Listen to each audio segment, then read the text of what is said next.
विद्यार्थियों, आज हम पढ़ेंगे एक्विनास के कानून संबंधी विचार। देखिए, एक्विनास के कानून संबंधी विचार उसके चिंतन की एक महत्वपूर्ण महानतम देन है। उसके कानून संबंधी विचारों की विशेषता है कि इसने यूनानी, स्कॉलिस्टिक, रोमन और जो ईसाई विचारक हैं उन सभी विधि शास्त्रियों के विचारों में समन्वय किया है।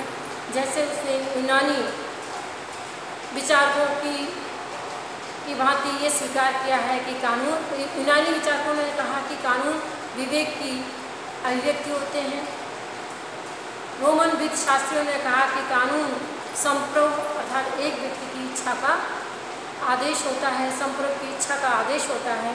तो उसने इन दोनों में समन्वय स्थापित करते हुए विचार व्यक्त किया कि कानून विवेक की इच्छा भी होती है और संप्रभ के आदेश भी होते हैं। उसने अब हम पढ़ेंगे कि एक्विनास के अनुसार कानून का अर्थ और विशेषता। देखिए, एक्विनास ने कानूनों को 4 प्रकार का बताया है, जिसमें उसने पहला शासक कानून, दूसरा प्राकृतिक कानून, तीसरा दैवीय कानून और चौथा मानवीय कानून। राजनीति शास्त्र की दृष्टि से हमारे लिए यहाँ पर मानवीय कानून अधिक महत्वपूर्ण है और उसने जो मानवीय कानून की परिभाषा दी है उसको हम पढ़ेंगे। उसने मानवीय कानून का अर्थ बताया कि कानून जो है सामान्य हित में विवेक के द्वारा दिया गया आदेश है, जिसे वह व्यक्ति उद्घोषित करता है जिस पर समाज की रक्षा का भार होता है। इस प्रकार से हम कह सकते हैं कि उसने इसमें रोमन विधि शास्त्री और यूनानी विधि शास्त्री दोनों के विचारों का समन्वय कर दिया। उसने विवेक के द्वारा विवेक की अभिव्यक्ति भी बताया है और जो है संप्रभ की इच्छा का आदेश भी बताया है। अब देखिए, हम पढ़ेंगे कि कानून की विशेषताएं क्या क्या होती हैं। तो सबसे पहली विशेषता है कि कानून का मूल स्रोत ईश्वरीय सत्ता होता है। जो एक्विनास है उसने कानून का मूल स्रोत ईश्वरीय सत्ता को माना है, किंतु उसका ये मानना है कि इस लौकिक जगत में कानून का मूल स्रोत जो होता है वो प्रकृति होती है। दूसरी विशेषता है स्वाभाविकता। यानी कानून जो है वो, उसका कहना है कि कानून का जो स्रोत है वो कैसा है, प्रकृति है। तो इसलिए कानून जो है वो मानव स्वभाव या मानव की प्रकृति के अनुकूल होते हैं, मानव स्वभाव के अनुकूल होते हैं, उनके विपरीत नहीं होते हैं। इसलिए हम कह सकते हैं कि कानून में स्वाभाविकता का लक्षण पाया जाता है, क्योंकि उसने भौतिक जगत में कानून का स्रोत क्या बताया है, प्रकृति बताया है, और इसलिए उसमें स्वाभाविकता का लक्षण पाया जाता है। वो मानव स्वभाव के अनुकूल होते हैं, प्रतिकूल नहीं होते हैं। तीसरा है सार्वभौमिकता। उसका ये मानना है कि जो कानून है वो सर्वोच्च होता है, शासक और शासित वो सभी कानून के अधीन होते हैं और कानून जो होता है वो सर्वोच्च होता है और उनका उल्लंघन करने का अधिकार जो होता है वो किसी को नहीं होता है। अगला है कानून में अपरिवर्तनशीलता पाई जाती है, क्योंकि कानून का जो स्रोत है वो क्या है, मूल स्रोत जो है वो क्या है, ईश्वर है। उसकी प्रकृति कैसी है, स्थिर है। ईश्वर कैसा है, स्थिर है, उसमें कोई परिवर्तन नहीं होता है, वो अपरिवर्तनशील है। तो इसीलिए कानून में भी अपरिवर्तनशीलता का लक्षण पाया जाता है। अर्थात शासक जो है वो अपनी इच्छा के अनुसार मनमाने तरीके से कानून में कोई परिवर्तन नहीं कर सकता है, या मनमाने तरीके से जो है अत्याचारपूर्ण ढंग से मनमाने तरीके से कानूनों में कोई परिवर्तन नहीं कर सकता है। ये जो लक्षण है वो ऐसे लक्षण हैं जो कि सभी प्रकार के कानूनों के ऊपर लागू होते हैं। इसके साथ ही साथ उसने कुछ अन्य लक्षण भी बताए हैं और वो लक्षण मुख्य रूप से मानवीय कानून के हैं। जैसे कानून विवेक पर आधारित हो कानून सामान्य हित की पूर्ति करता है, कानून जन समूह की इच्छा पर आधारित होता है और कानून जो है वो शासक के द्वारा उद्घोषित किया जाता है। इनको अभी पढ़ेंगे हम, मानवीय कानून पढ़ेंगे जब हम उसकी विशेषताओं को पढ़ेंगे। अब आता है कानून का वर्गीकरण। कानून कितने प्रकार के होते हैं?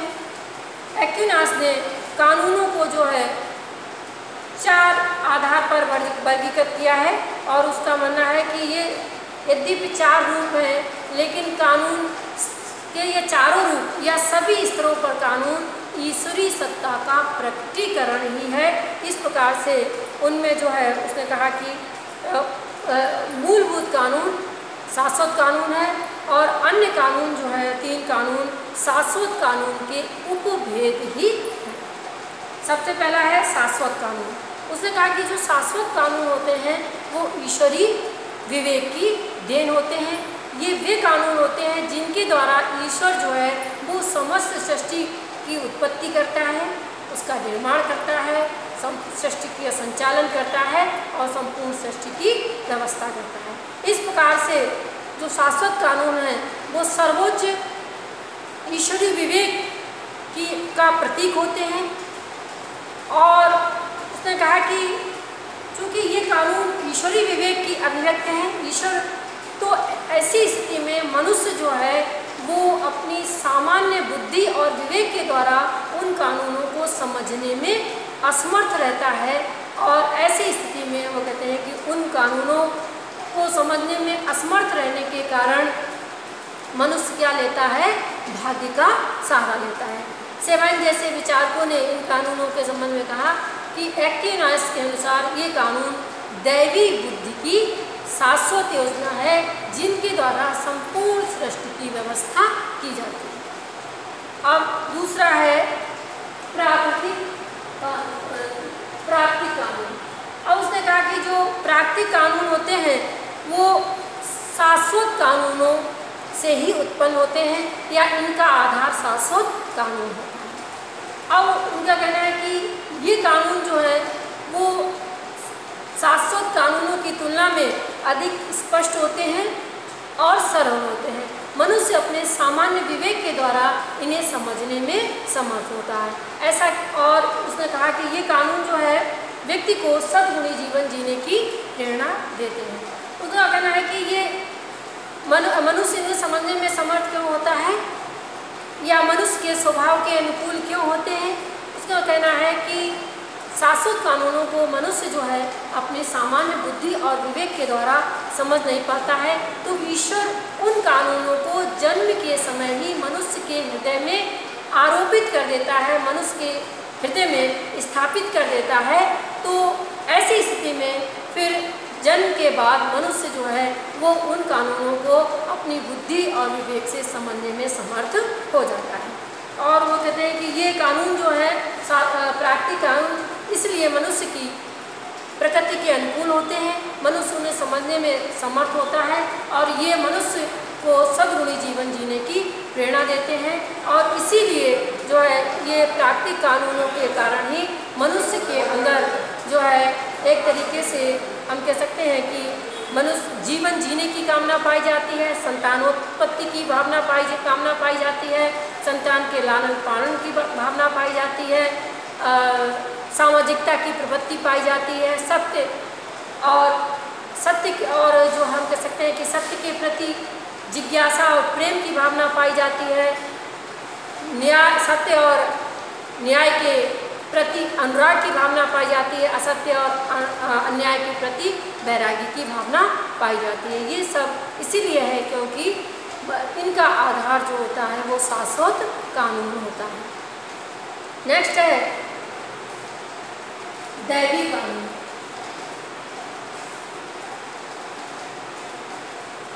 एक्विनास का मानना है कि ये कानून आध्यात्मिक कानून होते हैं। ये कानून मनुष्य को जो है सदाचारपूर्ण सद्गुणी जीवन जीने में मदद करते हैं और उसे मोक्ष की प्राप्ति कराते हैं, मोक्ष की सिद्धि कराते हैं। लेकिन वो कहता है कि किंतु जो सामान्य मनुष्यों को इन कानूनों का ज्ञान नहीं हो पाता है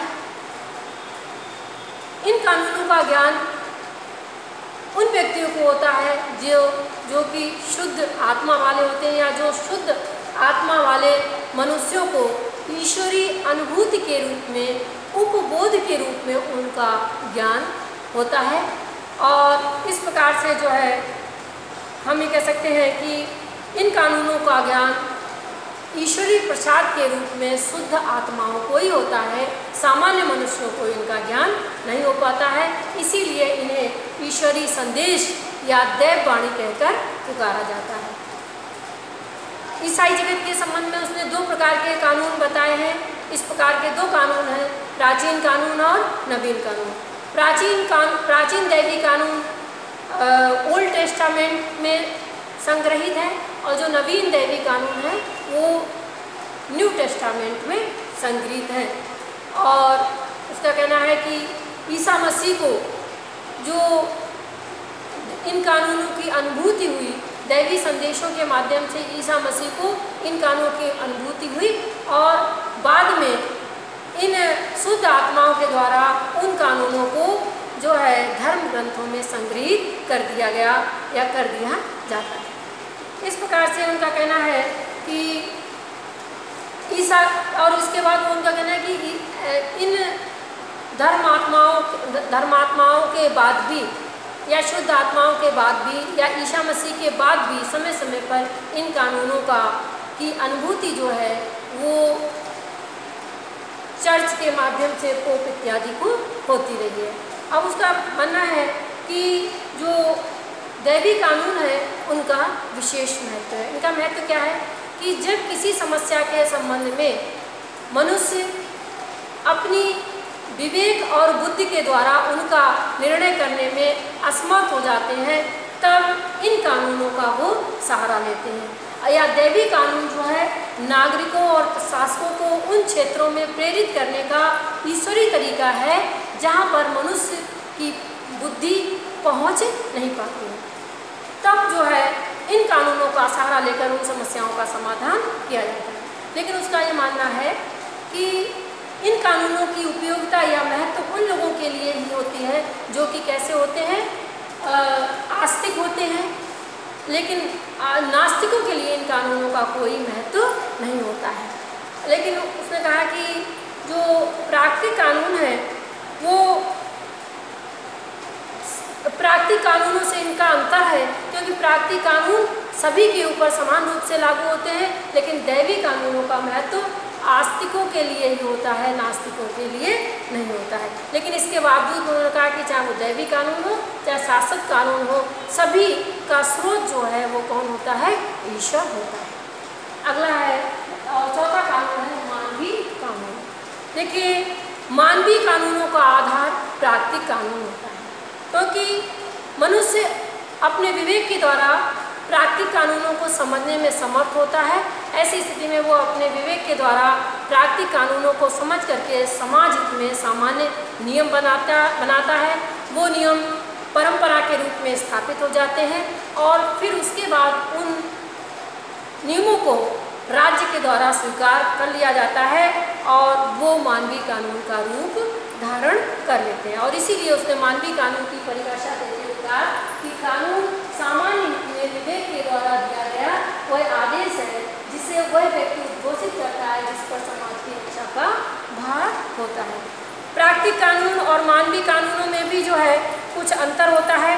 प्राकृतिक कानून समस्त जड़ और चेतन जगत के ऊपर लागू होते हैं, मानवीय कानून सिर्फ जो है मानव जगत के ऊपर लागू होते हैं। प्राकृतिक कानून अपरिभाषित होते हैं, अनिश्चित होते हैं, और जिनका उल्लंघन करने पर कोई दंड नहीं दिया जाता है। लेकिन मानवीय कानून परिभाषित होते हैं, निश्चित होते हैं, और उनका उल्लंघन करने पर दंड मिलता है, क्योंकि ये राज्य के द्वारा उद्घोषित होते हैं, इसलिए इनका उल्लंघन करने पर राज्य के द्वारा व्यक्तियों को दंडित किया जाता है।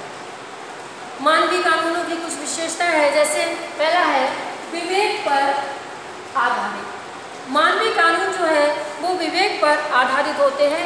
इसका मतलब ये विवेक की अभिव्यक्ति होते हैं। इसका मतलब है कि मानवीय कानूनों का निर्माण शासक मनमाने तरीके से नहीं कर सकता है, और यदि शासक मनमाने तरीके से कानूनों का निर्माण करता है तो वो उन्हें वास्तविक अर्थों में मानवीय कानून नहीं माना जाता है, बल्कि मानवीय कानूनों का विकृत रूप होते हैं। इसके बाद है सामान्य हित की पूर्ति। जो मानवीय कानून विवेक पर आधारित होते हैं, विवेक जो होता है वो मानवीय विवेक जो है वो सामान्य हित की रक्षा एवं वृद्धि करने वाला होता है, और ऐसी स्थिति में मानवीय कानून के द्वारा संपूर्ण समाज के हितों की रक्षा और वृद्धि होती है, जिसके कारण जन समुदाय की स्वीकृति भी उसके साथ होती है। और इस प्रकार से हम कह सकते हैं कि मानवीय कानून जो है, इस प्रकार से मानवीय कानून समाज की रक्षा करने वाला हो जाता है। यदि मानवीय कानून में सामान्य हित की रक्षा और वृद्धि का गुण नहीं होगा तो वो भी मानवीय कानून का विकृत रूप कहलाएगा। अगला है कि कानून का निर्माण, सकारात्मक कानून। देखिए, कानून का निर्माण जो है वो मनुष्य के द्वारा होता है, मानव के द्वारा होता है, मानव के द्वारा उनका निर्माण किया जाता है, चाहे वो सामान्य विधायी प्रक्रिया के द्वारा उनका निर्माण किया जाए, चाहे परंपरा के रूप में इनका निर्माण किया जाए। समय समय पर परिस्थिति विशेष में जो है इनका निर्माण किया जाता है। ये कानून सत्य असत्य, उचित अनुचित में जो है अंतर प्रकट करने वाले होते हैं।